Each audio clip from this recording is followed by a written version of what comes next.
मित्रों, पिछले वीडियो में हमने बात किया था किस प्रकार से दो लेवल पे जो है कम्युनिकेशन होता है। जब भी हम क्लाइंट के पास जाते हैं दो लेवल का कम्युनिकेशन होता है। फर्स्ट लेवल का कम्युनिकेशन होता है जो हम अपने आप से बात करते हैं, जिसको हम सेल्फ टॉक कहते हैं। सेकंड कम्युनिकेशन जो है वो है कस्टमर के साथ। तो जब हम कस्टमर के साथ बात करते हैं तो वो जो कम्युनिकेशन है वो बहुत ही इम्पॉर्टेंट है। बिकॉज क्या होता है कि जो हम बात अपने आप से करते हैं उसके ऊपर डिपेंड होता है कि हम क्लाइंट के साथ क्या बात करेंगे। क्योंकि क्लाइंट अगर प्रॉपर अगर हम बात करते हैं क्लाइंट से, तो वो बात किसके ऊपर निर्भर है? वो बात निर्भर है हमारे खुद के सेल्फ टॉक के ऊपर, कि हम कितना सेल्फ टॉक खुद क्या कर रहे हैं। वो सेल्फ टॉक के ऊपर अगर हम लोग मतलब वो उसके ऊपर अगर हम ध्यान रखते हैं तो ये सेकंड वाला कम्युनिकेशन बहुत इजी है। इसको एक को मैं इंटरनल कम्युनिकेशन कहता हूँ, एक को मैं एक्सटर्नल कम्युनिकेशन कहता हूँ। जो पिछले वीडियो में हमने बात किया था वो इंटरनल कम्युनिकेशन है, अपने आप से कम्युनिकेशन है। और जो अभी आज जो हम बात कर रहे हैं ये सेकंड लेवल है जो एक्सटर्नल कम्युनिकेशन है। दोस्तों, आपका जो एक्सटर्नल कम्युनिकेशन है ना, ये आपके इंटरनल कम्युनिकेशन के ऊपर डिपेंड है। आप एक्सटर्नल कम्युनिकेशन को बिल्कुल आपके इंटरनल कम्युनिकेशन से उसको निकाल नहीं सकते। वो जैसे आपका इंटरनल कम्युनिकेशन रहेगा उसी प्रकार से आपका एक्सटर्नल कम्युनिकेशन रहेगा। तो एक्चुअली जब आप क्लाइंट को मिलते हो, आप क्या बात करते हो, क्या किस प्रकार से आप बात करते हो, वो आपका इंटरनल कम्युनिकेशन के ऊपर डिपेंड है। और वो बहुत ही इंपॉर्टेंट है कि आपका इंटरनल कम्युनिकेशन अगर आपने मैनेज नहीं किया तो आपका एक्सटर्नल कम्युनिकेशन, भले आप एकदम आपका फ्लुएंसी है कम्युनिकेशन में, भले आपका एकदम ज़बरदस्त आप बात कर सकते हो, आपका जो स्किल है वो सिर्फ 10% है। Please remember that. आपका नॉलेज जो है वो 10% है, बट आपका माइंडसेट जो है वो 40% है।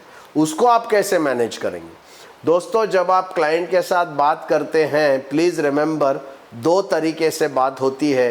एक आप अपने शब्दों से बात करते हैं, दूसरा आप आपके बॉडी लैंग्वेज से बात करते हैं।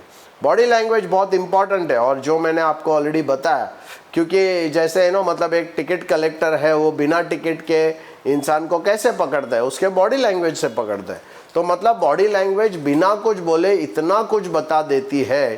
तो आपको ये समझना होगा, बहुत बार आपको ऐसा लगता रहेगा कि मैंने बहुत अच्छा प्रेजेंटेशन किया, बट क्लाइंट ने उसको बिल्कुल एक्सेप्ट नहीं किया, या उसने पॉलिसी नहीं लिया। तो हमेशा हम सोचते हैं क्यों नहीं लिया। तो आपको ये उसमें एक सवाल पूछना चाहिए, क्या मेरी बॉडी लैंग्वेज ने कस्टमर के साथ उतना ही एंथुजियाज्म के साथ बात किया क्या?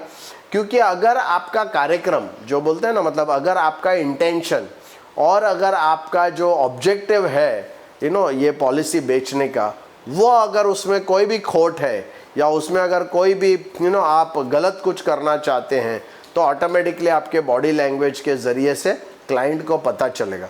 तो दोस्तों, ये वेरी इंपॉर्टेंट है। बिकॉज आपने आज तक शायद मुझे किसी ने ये बताया नहीं था। मैंने इतने सारे बुक्स इंटरनेशनल लेवल पे भी पढ़े, बट किसी ने इसके बारे में जिक्र कभी नहीं किया कि आपका बॉडी लैंग्वेज, क्या आपका बॉडी लैंग्वेज क्लाइंट के साथ उसी रुख में बात करता है क्या, या उसी रुख में कम्युनिकेट करता है क्या जैसे आप अपने शब्दों से कम्युनिकेट कर रहे हैं। प्लीज़ रिमेंबर, ये आपको ध्यान रखना पड़ेगा। इसके बारे में आप कुछ नहीं कर सकते, आपको पता भी नहीं चलेगा।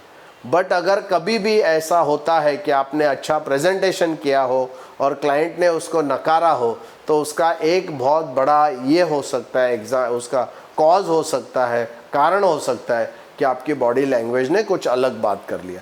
तो आप जो बात करते हो, बॉडी लैंग्वेज जो बात करते हो, एक सिंक्रोनाइजेशन में होना चाहिए, एक वेव में होना चाहिए, तभी फिर आपको रिजल्ट मिलेगा। आने वाले वीडियोस में हम देखेंगे इसको क्या कैसे हैंडल करना है। अगर ये टॉपिक आपको अच्छा लगा तो प्लीज़ लाइक कीजिए और सबको शेयर कीजिए, क्योंकि सब एडवाइज़र्स और डेवलपमेंट ऑफिसर को जब ये बातें पता चलेगी तो ऑब्वियसली वो इसके बारे में कुछ करेंगे। और हमारे जो ट्रेनिंग प्रोग्राम्स है उसमें ये सब बातों के ऊपर गौर करके हम आपको प्रेजेंटेशंस बना के देते हैं, जिसमें क्लाइंट को ज़्यादा इफ़ेक्टिवली आप बात कर सकते हो। Thank you.